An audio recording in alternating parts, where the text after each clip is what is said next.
Ça, tu filmes déjà. Ok. Ça, c'est Paul.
Nous te sommes infiniment reconnaissants de ta faveur, la grâce que tu nous as accordée. Tu savais ce jour, Seigneur. Nous sommes venus compatir avec la famille éprouvée.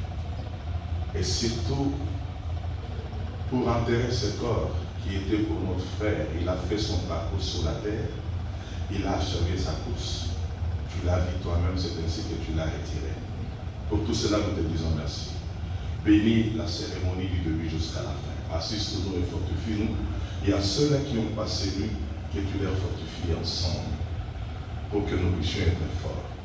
Merci notre Père. Bénis-nous dans le nom du Seigneur Jésus-Christ. Amen. Asseyons-nous.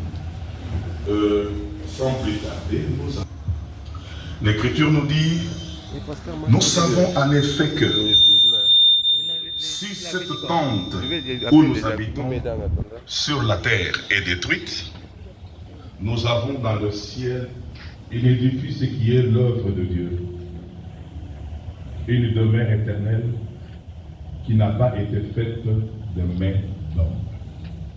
Je dirais cette écriture pour nous fortifier, pas celui qui est mort, mais nous qui sommes encore vivants. Vous devez savoir que la tente dont il est question où nous habitons actuellement, c'est ce corps. Ce corps est venu de papa et de maman. Les scientifiques savent, ils disent que maman a produit l'ovule et papa a donné la vie à travers le sang. Et cela s'est composé, il y a un homme qui est sorti. C'est pourquoi vous verrez David qui connaissait bien la vie, il était le roi, le prophète, il a dit dans le psaume 51, le verset 7, qui est « Moi, j'étais né dans le péché. Ma mère m'a conçu dans l'iniquité. » Ce que vous devez savoir. Nous sommes venus dans le monde par le péché. Et nos mamans nous ont conçus dans l'iniquité. Et Job 14 a dit, tout celui qui est né de la femme, sa vie est courte, sans cesse sur la terre. C'est pour vous dire que sur la terre, nous sommes des pèlerins. Nous ne sommes pas éternels, nous tous nous passerons par la voie de la mort. C'est la voie que Dieu a choisie pour que nous quittons ce monde. Notre frère Delphin a fait sa part. Il a achevé sa course, il a terminé sa course sur la terre.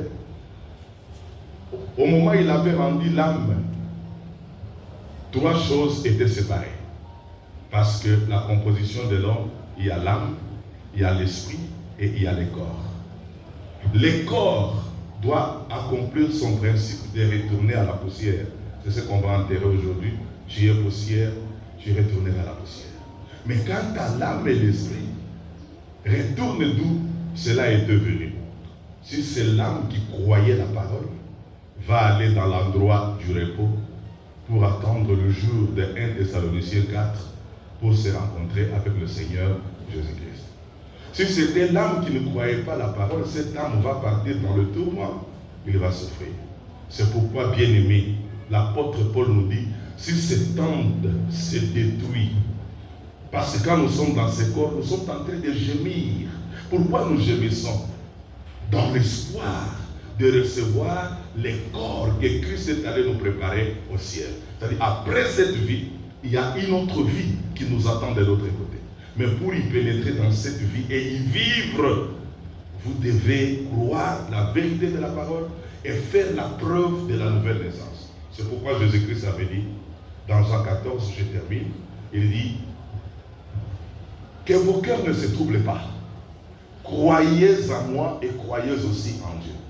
Dans les domaines de mon Père, il y a beaucoup de place. Je m'en vais vous préparer une place. Beaucoup ont pensé qu'il est allé nous préparer des maisons à briques adobe, même à briques cuites. Non, il est allé préparer le temple, les corps célestes, dont l'apôtre Paul a dit, si celui-ci s'est détruit, il y a un autre qui nous attend de l'autre côté. Mais pour recevoir cet autre-là, il faut que vous croyiez Jésus-Christ comme votre sauveur, premièrement. Deuxièmement, vous devez le croire comme votre Seigneur, afin d'y vivre dans son royaume. Nous ne prêchons pas les morts, mais nous prêchons le vivant. C'est aujourd'hui, c'est Delphin qui est parti. Mais demain, ça sera ton tour. Je ne sais pas, tu partiras comment. Ça va te trouver ivrogne, ça va te trouver impudique, ça va te trouver dans le désordre sur la terre. Mais vous devez vous préparer en conséquence. Et quand on se prépare, c'est parce que nous désirons ce qui est céleste. Amen. Ce qui est céleste. Et ce qui est céleste, c'est ce qui est éternel. Que Paul a dit, si celui-ci s'est détruit, il y a un autre qui nous attend au ciel. Mais l'autre qui vous attend, comment le recevoir? C'est aujourd'hui. Pendant que vous êtes en vie, vous devez le recevoir. Croyez la parole. Ce n'est pas seulement suffisant d'aller dans les églises. Ce n'est pas seulement suffisant d'avoir un pasteur. Mais ce qui est tellement très important, c'est aller à l'église, avoir un pasteur qui te prêche la parole, mais être croyant de la parole de la vérité. Parce que la Bible dit, vous connaîtrez la vérité et c'est la vérité qui vous a affranchis. Que le Seigneur vous bénisse. Nous ne sommes pas là pour faire une messe longue, mais on doit faire des choses un peu courtes. Acceptons ce mot de prière, ce mot de la parole, dans le nom du Seigneur Jésus-Christ. Je crois que chacun de nous est alerté, chacun de nous est tiré aux oreilles, que c'est maintenant que nous devons nous préparer. Comment vous allez vous préparer? C'est croire la parole. Si tu ne croyais pas, tu n'avais pas encore cru, tu n'avais pas encore accepté, c'est le moment de prendre la décision, de se dire que quand la mort, parce que la mort n'est pas loin, la mort est à nous, la mort est à côté de nous. À tout moment, l'un de nous peut craquer, l'un de nous peut partir. C'est ainsi qu'il faut se préparer. Sur cette terre, nous sommes tous des pèlerins, des passagers. Tout ce qu'on a sur la terre restera sur la terre. On retournera tel que nous étions venus nus et on retournera aussi nus. Que le Seigneur vous bénisse. Nous allons prier avant d'appeler les officiels pour les honneurs. Nous allons prier d'abord pour la veuve. Elle peut s'approcher, qu'elle vienne compris pour elle. Si elle accepte de prier, je crois qu'elle a accepté parce qu'elle a demandé. Amenez sa chaise ici, on va prier devant tous. Vous savez pourquoi on doit prier? Lisez dans la Bible, dans Romains chapitre 7, à partir du premier verset. La Bible dit, aussi longtemps que l'homme vit sur la terre, la loi de Dieu exerce le pouvoir sur lui. Je parle à des personnes qui connaissent la loi. La femme du vivant de son mari, elle ne peut pas devenir la femme d'une autre personne. Si elle devient la femme d'une autre, elle sera appelée adultère. Mais dès que le mari meurt, c'est Paul qui dit là dans Romains 7, elle est dégagée de la loi qui l'a liée à son mari. En d'autres termes, elle est déclarée libre. Ça ne demande même pas la prière, mais ça demande seulement la foi de croire à la parole. C'est ce que je lui ai dit, que maintenant, elle est libre. Maintenant, s'il y a une autre personne qui pensait l'épouser, peut l'épouser si elle désire. Elle peut continuer sa vie. Mais toutefois, aux yeux de tous, nous aimerons que vous vous mettez debout, qu'on prie pour elle, pour que le Seigneur l'accompagne dans cette vie de liberté. Elle est libre elle-même de s'engager ou de ne pas s'engager avec une autre personne. Ça, on la laisse elle seule de se décider devant le Seigneur. Prions. Dieu Tout-Puissant, donateur de tout don excellent, créateur du ciel et de la terre, le Dieu d'Abraham, le Dieu d'Isaac, le Dieu d'Israël. C'est toi qui t'es tourné vers nous, le peuple des nations. Aujourd'hui, nous t'adorons parce que c'est en Christ que nous avions reçu l'espérance et la foi. Nous venons à toi, abandonnons cette sœur qui était épouse de notre frère. Son mari vient de décéder, de partir. Elle est restée en vie avec les enfants, mais nous prions pour elle, afin que tu la gardes, que tu la fortifies dans cet état. Parce que nous savons, ta parole dit, c'est toi, Christ, Dieu, tu es le mari de veuve et le père des orphelins. C'est à toi maintenant de l'aider, de pourvoir pour elle, qu'elle soit forte, qu'elle comprenne que cette vie est normale. Après, ça sera son tour, ça sera le tour de l'autre. Mais quand nous sommes encore en vie, nous comptons à toi. Soutiens-nous. Sois son pourvoyeur, sois son combattant et son guerrier. Tu le délivreras de tout le mal et tu feras le mieux afin de rapprocher son âme à croire la parole de la vérité et à te servir. Nous l'abandonnons entre tes mains, sous ta grande bénédiction. Oh Dieu, nous croyons que la famille n'a pas de problème parce que nous avions parlé avec eux. Je crois que l'harmonie est là. Maintenant, par ta parole, nous déclarons libre la sœur. Elle doit vaguer à son travail comme d'habitude et à bien garder ses enfants dans les noms puissants du Seigneur Jésus-Christ. Amen. Amen. Que le Seigneur te bénisse, ma sœur. Mets-toi debout, sois libre, enterre ton mari dans le calme. Il y a les enfants, s'ils sont là, qu'ils viennent. Angèle est où? Venez. Venez, on prie pour vous. On va prier. Elle, c'est la fille cadette. Les autres sont en Lubumbashi, dans les Kasaï.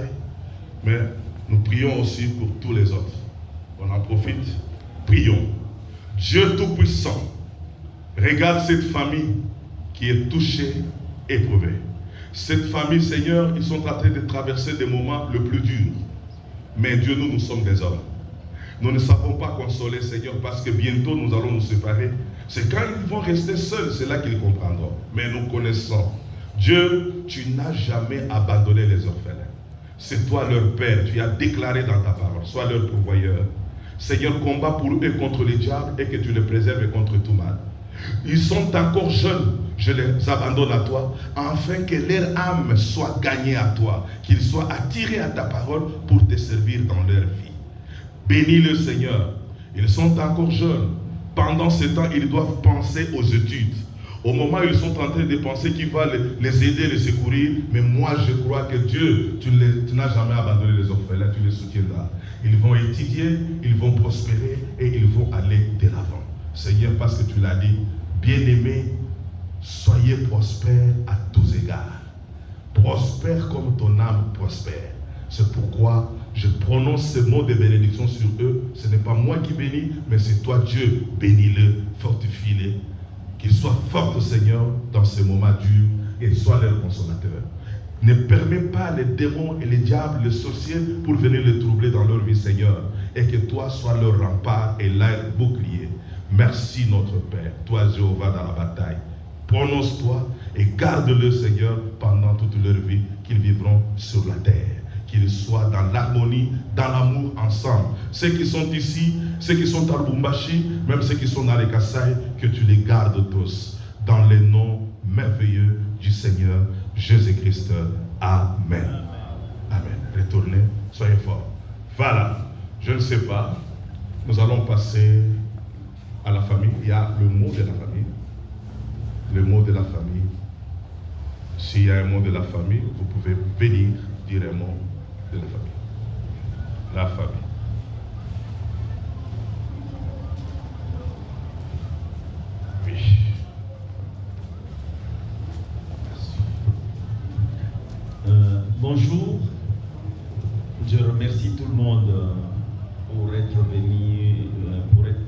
participer avec nous à cette cérémonie d'enterrement de mon frère. Je sais que c'est pas facile, c'est très difficile, surtout pour nous qui allons rester. Mais je suis de ceux-là qui croient en l'espérance de la vie après. Et donc ce n'est qu'une séparation pour un temps. Nous sommes sûrs qu'à la résurrection, nous nous retrouverons encore ensemble. Nous demandons seulement à Dieu, comme l'a dit le pasteur, de nous bénir, de nous fortifier pour que nous puissions aller de l'avant. Sinon, on peut aller de l'avant. Il n'y a pas un cérémonial particulier. Nous pensons que ce qui est fait pour le bien de tout le monde et nous remercions Dieu pour cela. Merci. Merci beaucoup. C'est le mot de la famille. Est-ce qu'il y a déjà peu de frères? Je crois qu'il n'y en a pas parce qu'on a dit qu'au lieu de se dépenser l'argent dans le germe, on peut quand même conserver l'argent pour soutenir la famille. En tout cas, que Dieu vous bénisse. Je ne saurais pas vous garder longtemps. Je remets les micros aux officiels pour la suite de la cérémonie.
L'APP Tibango Nzongola Delphin, né à Kasaï le 15 mars 1969, fils de Tibango et de Mat.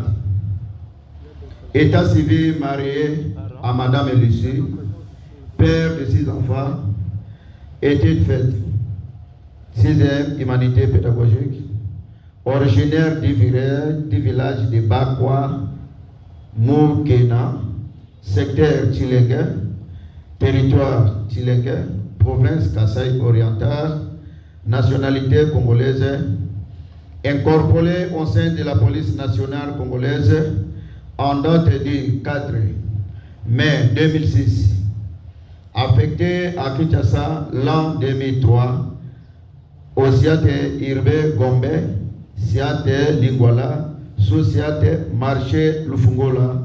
Jusqu'à présent, il a trouvé la mort suite à une crise cardiaque. Qu'il plaise à Dieu Tout-Puissant de lui porter en repos parmi ses saints et que la terre de nos ancêtres lui soit douce et légère. Adieu l'APP Tibango, adieu policiers du peuple, adieu compagnons d'âme, je vous remercie.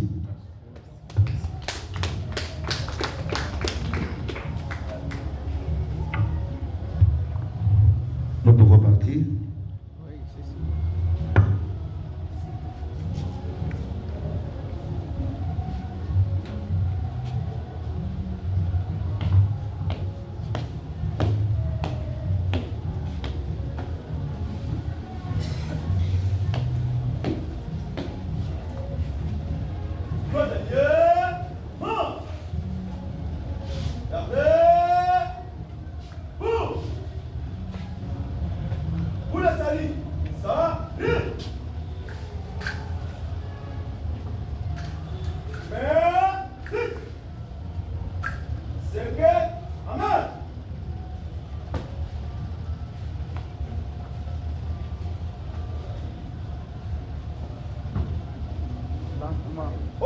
cérémonial.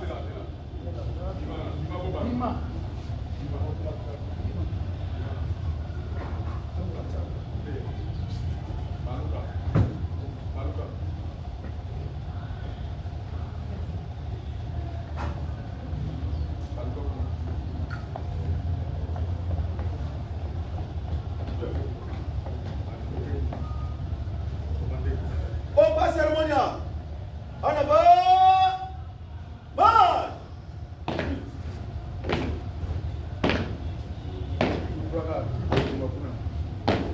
Ça fait